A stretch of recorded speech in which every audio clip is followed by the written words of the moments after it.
Welcome to Higher Learning, you guys. Welcome, Thought Warriors. As promised, we got a special episode for you. Remember, we're giving them to you every Wednesday for Black History Month. And this week it's even better than last week. This week, we are doing a theme podcast for Judas and the Black Messiah. We've got Lakeith Stanfield on the podcast. We've got Daniel Kaluuya. You guys, these are some of the best interviews that we have done on Higher Learning. I promise you will be enriched. You will learn something just from them as human beings, as for their characters that they played, the roles, the real life roles that they played in Judas and the Black Messiah. And this is a movie, if you haven't seen it already, you need to go out and see. Please enjoy this as much as we did. We are blessed and honored to be joined by one of the best damn actors in the entire world. And I know he believes that to be true. The star of Judas and the Black Messiah. He plays the incomparable Fred Hampton in this movie. Mr. Daniel Kaluuya joins us today on Higher Learning. Daniel. Thank you. Thanks for having me, guys. Of course, man. Of course. Now, I started that intro by saying that you're one of the best damn actors in the world. Do you think that over these past couple of years, the kind of run you're on, that you're in your sort of creative renaissance or special place? Do you think that you've set yourself apart as one of the best actors working right now? Because I think, man, between Get Out, between Queen and Slim, all of the other work, you have catapulted yourself to the top of the industry. Would you say the same thing? I love your background. Is that a Master P? That's a Master P, yeah. That's incredible. I was just quoting Master P just literally in the last interview. I don't compare myself to anyone. I don't watch anyone. I watch me, bro. Like, I get inspired by people. Sure. You know what I'm saying? Like, but it could be people that are doing stuff in the game now. It could be someone from the 70s or the 60s. You know what I'm saying? Like, I don't watch anyone. Like, there's no peace that comes with that. You know what I'm saying? So yeah. I'm going to become what I am, who I am. And that's it. If people say that about me and say that about me, like, blessings, man. I appreciate it. You know what I'm saying? But I feel in the creative field I think it kind of is this kind of way of thinking that can restrict you from telling the truth. You know what I'm saying? I'm not here to be good. I'm here to be honest. You know what I'm saying? So I just act accordingly. Yeah. Can I ask you, who is it that inspires you? Wow. Interesting. What, in this current moment or in general? However you want to answer the question. All right, right. Go on, give it. All right. So who inspires you? My mom inspires me. I'm real. I could swear, right? Yes. Of course. Real shit. Yeah, my mom inspires me, just seeing her determination, seeing what she's kind of gone through and what she's overcome and the positive attitude that she's instilled within herself and within me. Donald Glover inspires me. I see how he moves. It's just like, I think it's incredible, like what he's been doing. And I get inspired by, like, I don't know, I just feel I can see when people get it, when they understand. You know what I'm saying? Like the WizKid's last album inspired me. Like Made in Lagos, that inspired me. You know what I'm saying? And just going, oh, he's himself. He's found himself. He always knows himself, but he's just in the pocket. I mean, it's so many. Rachel, I'd love to answer that question more deep and more specifically, but I think I would have to need to be streamlined to kind of the universe of people in order for inspirations. But it's like people just, and I don't even necessarily think people, I think certain people in certain moments, you know what I'm saying? When they're just listening and they just in sync, align, and they just get it and they just move. Like that inspires me. You know what I'm saying? Yeah. Yeah. You know what's crazy? When you said WizKid, I thought about how I felt this past summer listening to that Burna Boy album. I'm not gonna lie, man. Like the Burna Boy album, that inspired me. I was messing around with the beats, got me a little beat machine. I wanted somebody to feel like I was feeling. Nah, it was fucking whack, but whatever. So look, in this movie, you play Fred Hampton. Fred Hampton, whose story hasn't been told in American society yet. You, Daniel, are going to be the first time a large portion of the American film-going audience, a large portion of American culture is going to meet Fred Hampton. You're going to be the first time they meet him. What does that mean to you? And did you feel that weight while you were preparing for and playing the character? It's an honor, man. It's an honor. Man. I feel privileged. You know what I'm saying? It's just like how sometimes you go, well, how the hell did I get here? Do you know what I'm saying? How did I get into this position? Sometimes you can question it, and then you have to accept it because I'm here, and what are you going to do about it? You know what I'm saying? So is that, and then the second question is like, how did that feel? Right? How did you deal with that, and did it affect the way you would play the character in any way, knowing that you had such a powerful legacy to bring to life for so many people? Yeah, it kind of refocused me. You know, it made me step up. You know, when I started looking at him specifically, I knew I was like, oh wow, I'm gonna have to be my biggest, tallest self in order to reach my aspirations of how to channel and be a vessel for him. You know what I'm saying? So, and it was heavy. It was a heavy weight, but it just made me work nonstop. You know what I'm saying? And anything, I just would go, okay, every waking moment, it made me go to Chicago or go to Cleveland 3-4 weeks before the shoot and just lock myself away and do the work, you know, and like take up smoking, you know what I'm saying? Or go to opera singing classes and understand cadence in a really technical way and condition my vocal cords for the speeches that were going to be like, I was going to be doing them for 12 hours a day. You know what I'm saying? It's like, it's a muscle. It's a lot of work. And then my vocal cords have to be strong enough so I can still speak the next day. You know, it's like, it just made me, you know what it is? Understanding what that made me show up. That's it. I just got to show up, and I showed up. You know what I'm saying? And I go, yo, I'm here to be a vessel, and that's it. I saw the quote where you said that you just knew that you were a vessel, and you say you just let go and you let God. For you come across actors and you see certain performances and you say, gosh, they were born to play that role. You know, specifically, I'm thinking of Ray Charles, Jamie Foxx. Do you feel like you were born to play this role? And if so, why? I think I was born to play this role. I can see myself being born in a way, but I think I've made certain choices in my life that meant that this makes sense.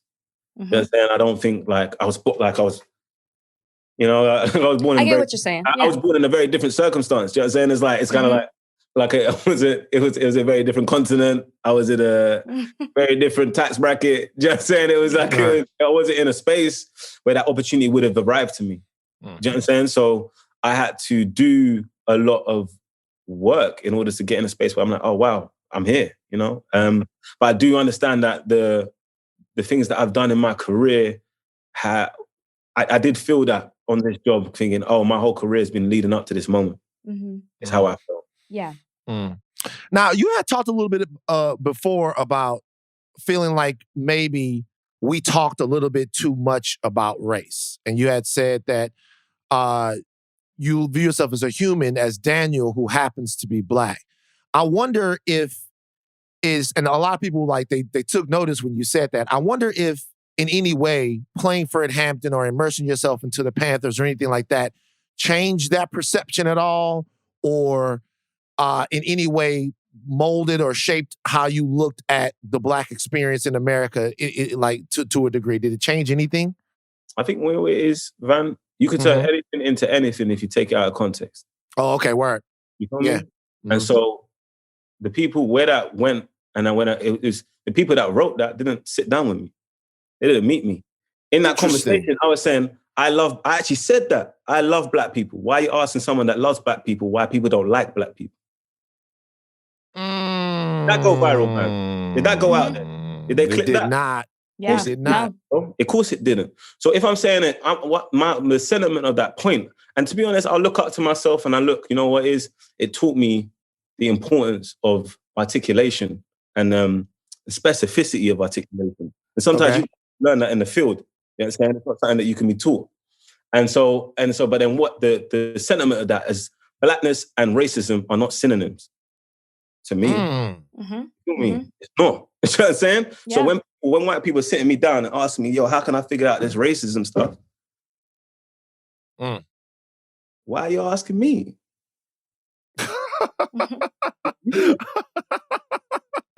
tell you a story, yeah? I tell you this now. We've got time. We've got a bit of time. I'll tell you this story, yeah? I'm going to say it. They always cut it from every interview. And this was in the same interview. This is in the same interview. I'll tell you this story, yeah? All right, Rachel, yeah? Give me an old lady's name. Mabel. All right, Mabel. Mabel's there chilling. 2:30 a.m. Mabel's chilling now. Boom, she hears a noise. She's like, what the fuck? What's that noise? What the fuck's going on? Mabel wakes up. Yo, boom, sees the window open, puts the light on. All her shit's been taken. She's like, what the fuck? My shit's been taken. Boom, she calls the police. Yo, I've been robbed. I lost my stuff. They said, we're coming away. The police come, like, these two police officers, one black, one white. They're like, yo, Mabel, what's happened? Mabel, what happened? Because I woke up 2:30 in the morning, my stuff got taken. Her stuff got taken, cool. All right, cool, we're going to take you to the police station. We're going to ask you more questions. Okay, cool, I just want my stuff back. She goes there, she goes and gets her stuff to the police station. She's in the lobby waiting, goes, Mabel, there's been a lot of robberies tonight. We're going to put you to another space to wait, and we're going to speak to you. Cool. They put Mabel in a cell. He was like, that's a bit weird. I'm in a cell. That's a bit weird. Like, cool, let me chill. This is that and the other. Cool, boom, boom, boom, bam. She's in the cell there, chilling. 2-3 hours go by. Boom. The thing, they go, yo, Mabel, we're ready for you. They take Mabel into the interrogation room. They put the recorder on and they go, Mabel, tell us why you got robbed. Mabel has a decision in that situation. She can come to two conclusions. I see it, Rachel and Van. She comes to two conclusions. She's even going, you guys, you police officers, are very fucking shit at your job, or you don't want to solve the crime. You feel me? Because you're never going to ask the person that's the victim of the crime why the crime happened. You're going to go out there and figure out and find the person who did it. And when you find the person who did it, you're not going to ask them why, because robbers rob. That's what they do. So I'm sitting there in this interview, impacted by racism, and they're asking me why it's happened. I came in this game in 89. I don't fucking know. I don't fucking know why. I'm educating myself and understanding I can articulate it. And when I articulate why, they're still asking me questions. So I'm sitting there, I'm like, so now Mabel's going to be there, listen, you guys don't know what the fuck you're doing. I'm going to go out there, call my grandsons, and we're going to make it happen. I'm going to get my stuff back. I'm here to get my stuff. I'm not here to, like, what's that? I'm here to get my shit. You feel what I'm trying to say? Yeah. So when you say, like, I'm tired of talking, that's the conversations that are being had, but they're not highlighting their side of the conversation. They're putting you out there. And I'm sitting there, I'm like, yo, why are you asking me about this? You don't ask white people about this. Mm-hmm. Mm-hmm. You don't ask them. Why'd you ask them? Why don't they check their granddad? I don't know. Like, that's where it comes. Like, I don't know. I'm just trying to get my stuff. I'm trying to help people and get their stuff and sharing the stuff that I've got. You know what I'm saying? That's what I'm here for. You know what I'm saying? So that's for me, in that sort of situation, that's what happened. You know what I'm saying? It's kind of like, so I don't feel that this experience shifted anything in me. It deepened stuff in me. Sure. Yeah. It deepened because I felt like Chairman Fred and the Black Panther Party were very clear that the issue was rooted in white fear and white anxiety over black bodies. Do you know what I'm saying? And that's where it sits. You know what I'm saying? What are we going to do in order to empower ourselves to give people the tools to actualize themselves for themselves, from themselves? Do you know what I'm saying? So they can be their best selves. You feel me? And that's how I see it. And I feel like it was taken out of context. And then I learned that I just got to let it go, innit? You know, that cool if people don't get it. You know what I mean? That called me, and I figured it out. Do you know what I'm saying? So yeah, it's like that. I just have one more question for you, Daniel. Just one more question. And I want to get this one out. You were in Black Panther. And it was just a fantastic moment for the culture.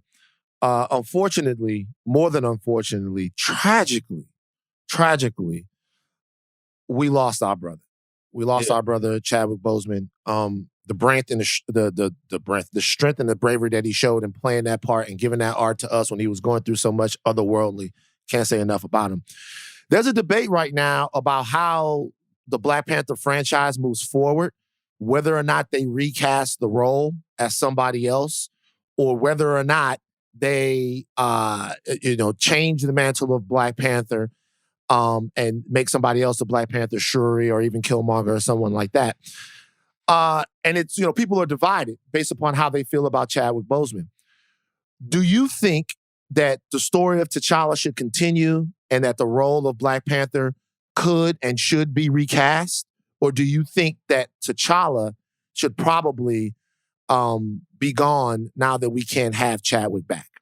I think they retired him in terms of the franchise. I saw that in the news, and I heard that from people around me. And I respect that position, and I think that's out of respect to what that man gave all of us. You know what I mean, and what he stayed on earth to allow us to experience. You know, and quietly suffering, and continuing to give through that suffering is a side of humanity that you don't see often.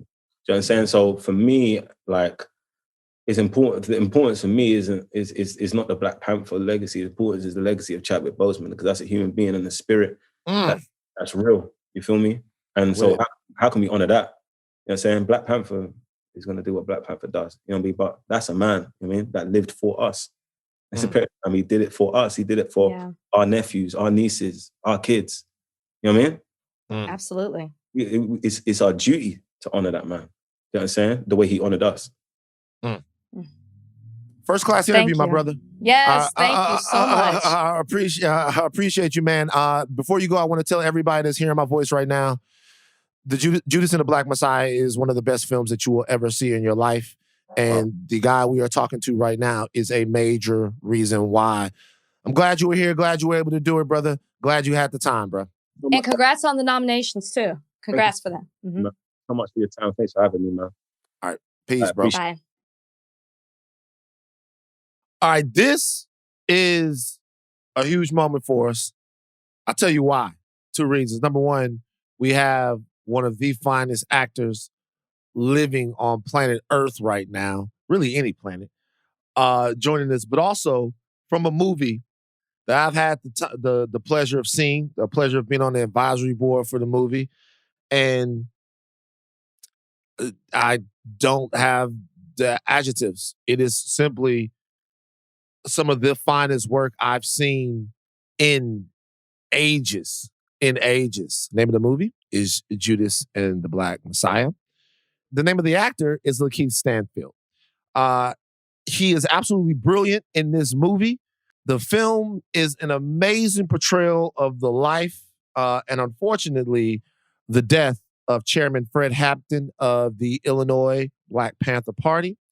And we're lucky to have Lakeith with us today to get into, I guess, just the state of mind, how he views the world, how he views the film. First of all, I'll start off by telling you, fantastic otherworldly work that you did in this film, man. Like, super duper amazing. Are you sick of hearing that just yet? Thank you. I appreciate it. No, I'm not sick of hearing it. It's always welcome. You always want to do well at what you do. So it's welcome and appreciate it. I read that when you first got the script, you thought that you were going to be playing Fred Hampton. And then you learned that you were going to be playing William O'Neill. I'm curious as to what did you know about William before you started filming this? Yeah, I want to draw a distinction really quickly just so that people know. I wasn't told I'd play Fred Hampton, but I assumed that I would be playing him. Yeah. Just because there was no way in my mind that I would be playing someone that betrayed a leader of the Black Panther Party. I was familiar with the Black Panther Party and Fred Hampton through my own independent research when I was young, since school didn't really talk about them very much. I think we glossed over 0.5 seconds of what they represented and were about. They gave away some food and then they went to the next thing. So I was excited at the prospect of being a part of a story that could help play them, and thought I might be playing Fred. But when Shaka revealed to me that he wanted me to play William O'Neill, at first I had a bad taste in my mouth. And but when I hung up the phone and thought about it for a while, I realized it might be an opportunity to help tell the story in a unique way. And so I maybe need to put my judgments to the side. Something that you try to do as an actor is take yourself out of it to an extent, so that way you can view it from a holistic or, sort of universal viewpoint, so you're not getting in your own way. So I tried to take the back seat and let the spirit of what my gut was telling me guide me. And my gut told me, you have to be a part of this project. So I got a broad question for you, because watching the movie, something kept jumping up in my mind over and over and over again, watching you do the work that you did. The question that I just have for you is, are you okay? Because having watched the film and having seen the way you committed yourself to the role, and it's taxing to watch, right? It takes something from you in watching the way that this happened.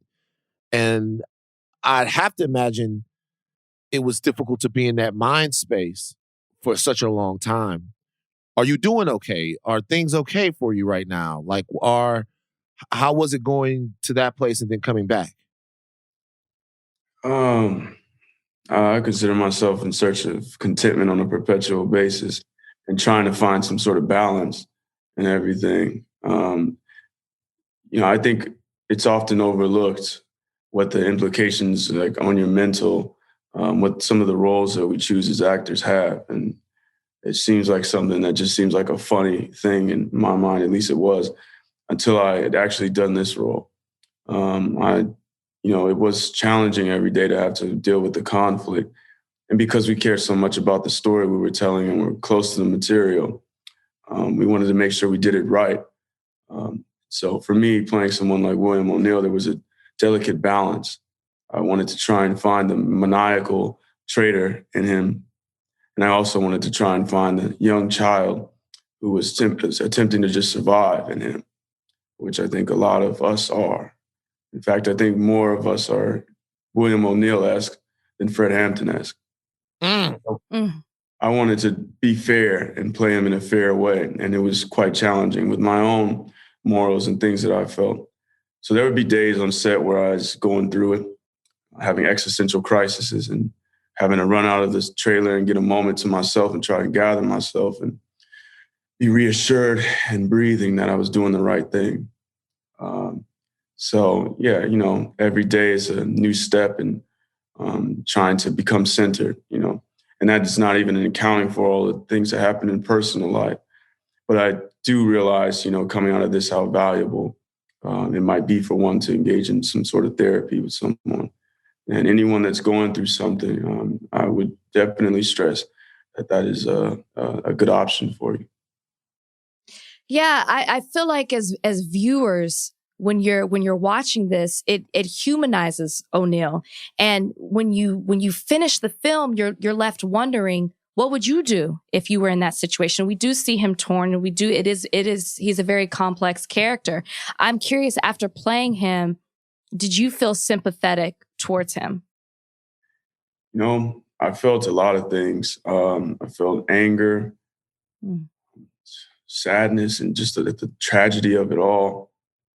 And I did feel I felt a little bit bad for him, because I think after all, sometimes you make decisions based in your own survival that you don't realize might snowball into affecting others. And I think when you get in too deep in that kind of thing, sometimes you might find yourself turning around with no other options but to choose the lesser of two evils, as people would say that the last election represented. And so I think he just got in too deep with his decision-making process and had to then continue to play the role at that point. You have to continue to push forward, whether you like it or not. We find ourselves in these positions all the time, whether we recognize it or not. It's just the little things that we allow to happen, that we allow to go on, and even within the government that we're supposed to hold responsible. When we don't, and we give them an inch, they take a mile, and things snowball. Your intentions may not have been bad, but you ended up creating a mess. And this mess happened to deal with people's lives. And so at the end of the day, he lost his tragically as well. I think he ran into traffic the day that Eyes on the Prize premiered in 1990. To engage in self-harm in that way, to me, indicates that there were a lot deeper issues than what might have been on the surface. So, and after all, we have to care about each other. At the end of the day, he's still a human, and I want to stress that idea. Now, although I do find his actions reprehensible, as I said before, I try not to judge too much because you never know who you might be or what you might do. Yeah, so that's one thing about the movie. And look, I saw the film. I went to a screening of the film. After I saw the film, I came out. I hit Lil Rel. I hit the Lucas Brothers. I was going crazy. I was going crazy. The best movie I've seen in some time. But it made me re-examine the way I look at everything, right? Because William O'Neal was a witting and unwitting accomplice to the demise of not just even specifically Black folk, of anyone who was looking for equity and equality in American society, right? Because that's what Fred Hampton represented. He represented sort of a radical new view of American life. And it got me to wondering, to pick up on something you just said, who or what institutions might be acting as William O'Neal's right now without even knowing it, right? Who's being used and played and activated right now without even being aware of it? Not even necessarily people, but maybe entities or organizations or anything like that. Did you have those thoughts? Do you think of at all about what entities right now that are out there, what organizations, where are the William O'Neals right now in American society? Did you think about that at all? Did it make you look at it differently? Yeah, I mean, mainly in my research of the FBI and their tactics and intelligence agencies and how they went about gathering information, and some of the gadgets they had, even in the 60s, were far beyond what anyone would expect the government to be capable of. So I can only imagine now the types of things that are in place. So yeah, I'm pretty sure that there are people and agents that are put in places to cause confusion, particularly in protest situations like what you might see with Black Lives Matter being called terrorist organizations. And I just think people need to think about that the next time they try and group people up, even the Proud Boys and people that you might find yourself in contention with. Think about, ways in which the government might be able to infiltrate them and change perception.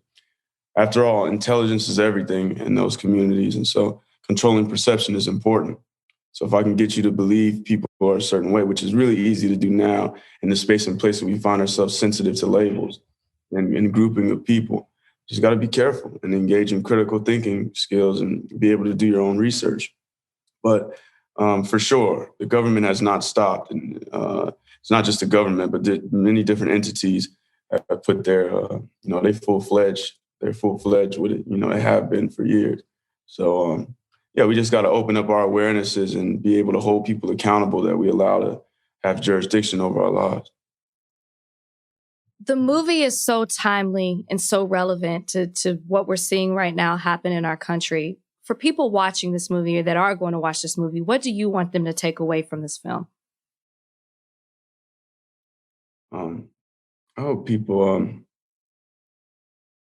are able to, Daniel said something earlier that I really liked about being able to engage in internal revolution and work on yourself from the inside out so you can change your perspective into a healthier version. And then we can link together and sing, songs and move the world together. But we can only do that when we first engage in internal analyzation and revolution. You got to be right inside, you know what I mean? So I hope this inspires somebody to look inside themselves and say, damn, I've been thinking, shit, somebody could love like that. You could love yourself so much, you love your people like that. You'll die for it. I'm hoping there's one person that is awakened by that and begins to love themselves a little bit better. Speaking of Daniel, immediately when the film's trailer premiered, there was going to be a narrative and a conversation that was started because Fred Hampton is an American hero and Daniel is one of our brothers from across the pond.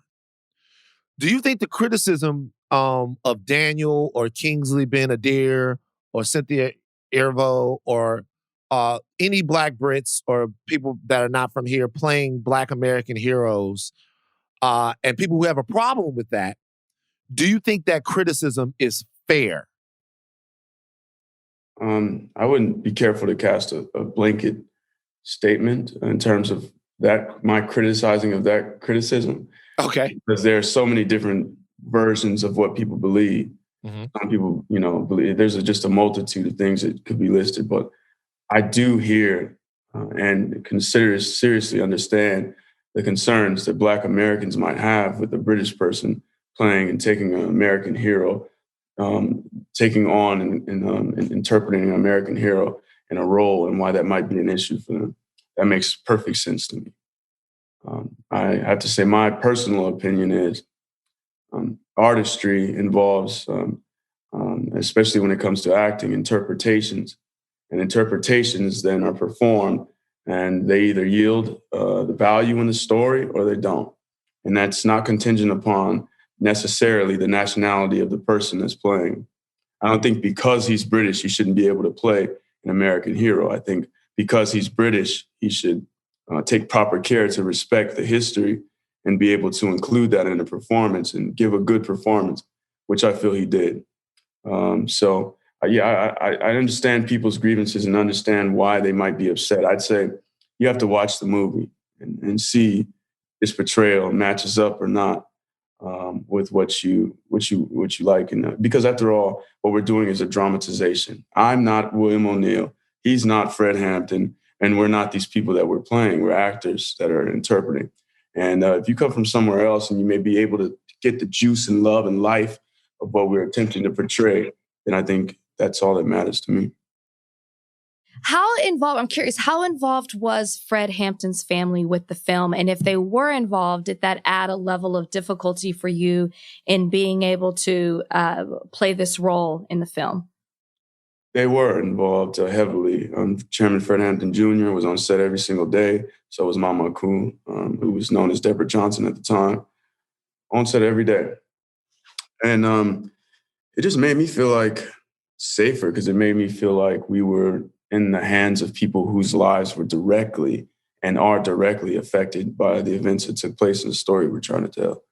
And that they're not going to let us slip up. They ain't going to let nothing get by them. So it just made me feel confident. I tried for the most part to keep my distance. I thought for performance, it might be a better idea. But I was glad that they were there. So, there are a couple of scenes in the movie that stand out to me. I'm not going to give the movie away, but there's the Kool-Aid scene, which is just the thermonuclear warhead of emotions.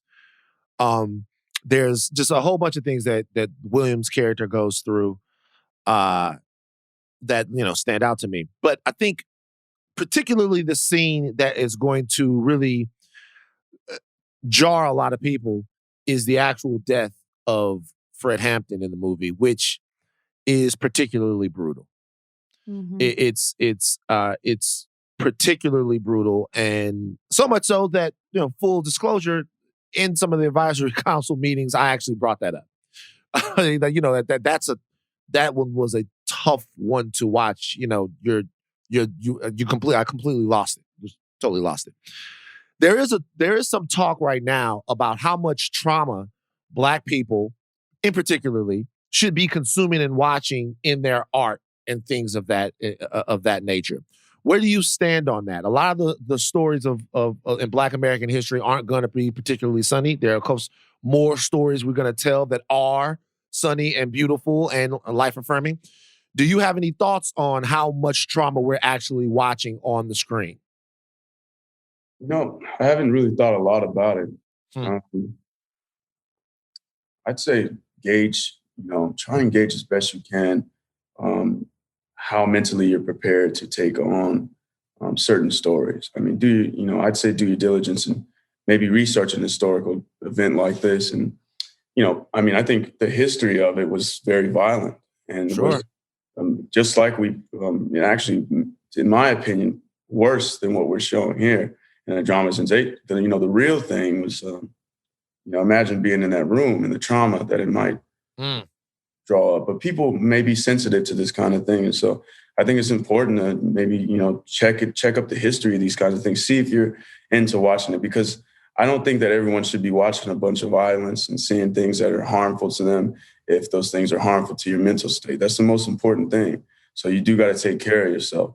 I will say, though, that, violence in stories is something that is just a part of how we express life. And it is a real raw part of life. And it's not to be gratuitous. It's just to show that these things happen. And we want to show them in the most realistic light we can. Like The Sopranos, like many things you see, violence was a part of the story. And so it can't be completely left out, although The Sopranos was fictional.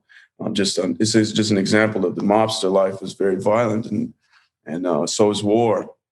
But these are also, important parts of life. So I don't think that we should be censoring them, and I don't think that we shouldn't discuss them. But I do think that they should be taken care and making sure that maybe your children are not watching these kinds of things, and that people that might be susceptible to PTSD or extreme violence should be careful to, watch what they watch. And if you see something on TV that you don't like, or on screen or on your laptop, and you start to see it, cover your eyes, look away. There's always that too, in order to protect yourself. So you're not, you don't have to sit there glued to the TV. I'd say just be careful with yourself, because it's a real thing. Violence can affect people, and you're seeing those images on a consistent basis.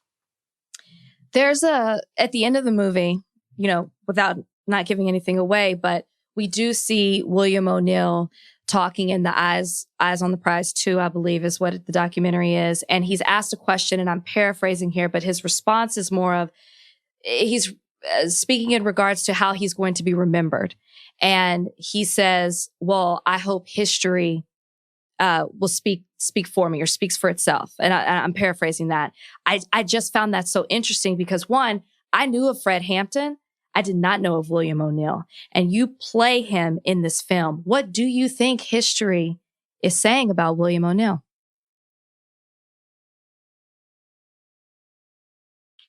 I think now it's saying that if we don't change, all you're going to see is William O'Neill's out here. If we don't make a conscious choice to choose what we want to do and how we want to live and how we want to stand up, then everywhere you look, you're just going to see a William O'Neill. You know what? I'm glad you said that, because you've been increasingly vocal, increasingly visible, and like increasingly just active in terms of sharing your views of society, talking about, ills in society, talking about things that you think that are wrong in terms of the way it affects Black folk, and just the world at large. If there was one thing that you feel like Black people could do for one another, forget about any of the outside sort of things that we're looking at. Forget about any plots by the FBI or some of this stuff. If there was one thing you felt like we could do for one another, because in the past you've been critical of certain media outlets, Black media outlets, that you felt like maybe weren't serving the Black community as much as they should. Is there more to that? Is there more in any ways that you think we should be? Are there different ways you think that we should be treating one another that we're maybe not getting to? Because when I see the William O'Neill, Fred Hampton thing, the first thing that jumps out of my mind is, they asked William O'Neill, they go, were you upset when Dr. King dies? And he goes, a little. Something tells me that had that been, hell yeah, it's a lot, that perhaps they wouldn't have tried to target him to get him to do what it is that he did. So just that dynamic within our own culture, like, what do you think? Yeah. I guess it comes down again to independent self-exploration, man, right?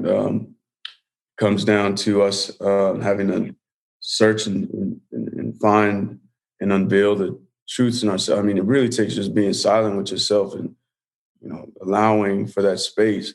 We're distracted by so many things, so much in the culture is us attempting to communicate ourselves and our stories through saying, look, this is me, and like wanting to be heard.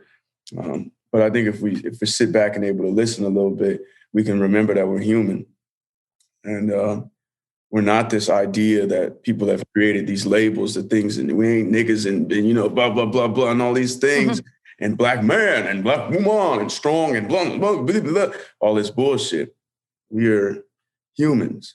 And if we could sit in that and begin to, to dilute all the labels from ourselves for a second, then we can see each other as human. And then we treat each other better as a result, And you start to value life. And when you value life, you treat life like it's valuable. And you treat the people that you meet in life like they're valuable. So I think it's all about perspective, helping us change each other. And by the way, we ain't the only ones that need to do this. This is humanity at large. But you said stay with us. So that's what I'll do. We need to do internal searching, conflict, struggle, and resolution. And then we can perhaps come together. And, that's the only way I know. We can't appeal to outside entities and sources to come help guide us in that way. We got to really see the truth in it. And that's why I'm hoping when this movie hits Chicago, that all the youth in Chicago that watch this movie can see, to see that love that Fred was giving, what you take from it, you take from it. But I'm glad that you can see now that this is where you start. You know what I mean? This is what we was on for real, And we can be back on and will be. Right. All right. So we got one last question. I got to ask you about this.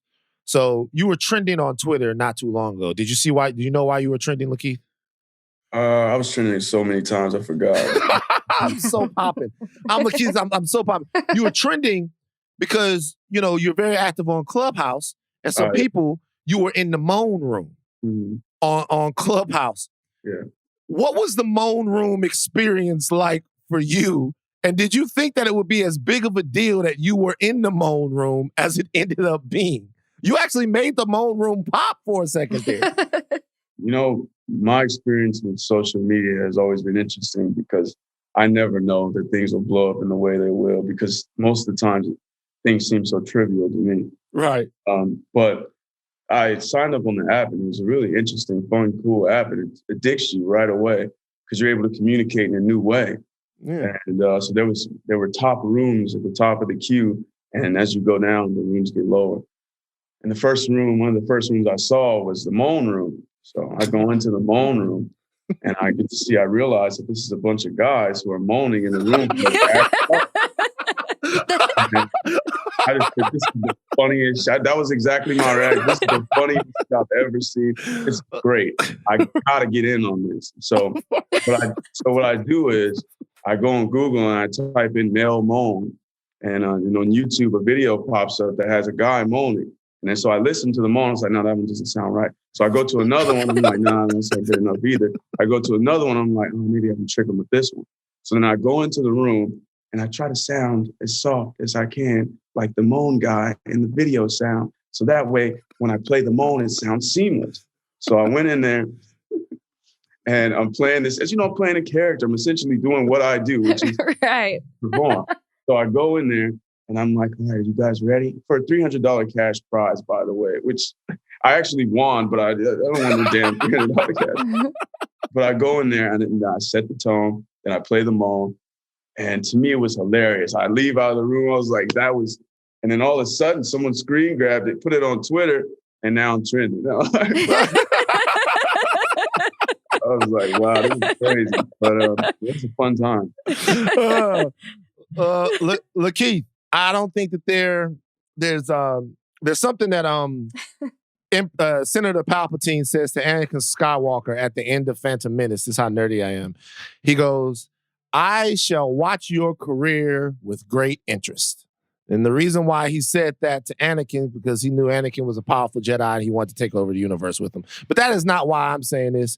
We are all going to watch your career with great interest, because something tells me that even though Sorry to Bother You was amazing, even though Atlanta is amazing, even though this movie and this performance was amazing, something tells me that the most amazing art you have to give is still in your future. And I can't wait to be here to watch it, bro. It was a pleasure to have you on the podcast, man. Just a fantastic job. You, Dominique Fishback, Daniel, just everyone that was involved in this movie. Just kudos. Jesse Plemons, everybody. Shaka, the Lucas brothers. What a fantastic movie. I hope you guys get every single rose that is coming to you guys. Well, thank you so much, man. You know, this is my favorite interview I think I've done.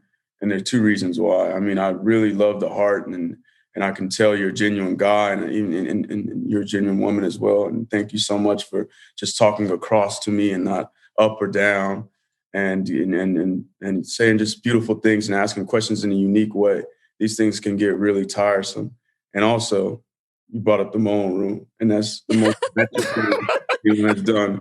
I wanted to hear it. I wanted to hear what it sounded like, but I wasn't going to go there. I was like, I'm just going to let it slide. No, he went there. He had to go there. I just wanted to, because people were like, because really, people were talking about the Moan Room, and I'm on Clubhouse all the time. Me and you've been in some of the same rooms, Lakeith. So I'm on Clubhouse all the time, and people were, and I'm going to be honest with you, it was sisters that was like, hold on real quick. I got to log off Twitter, jump on Clubhouse, because Lakeith Stanfield is over in the Moan Room. Like, he got the Moan Room popping. But no, we appreciate you. We love you, man. Yes, and keep going. Keep going. All right, thank y'all very much. Appreciate it. All right. Take care.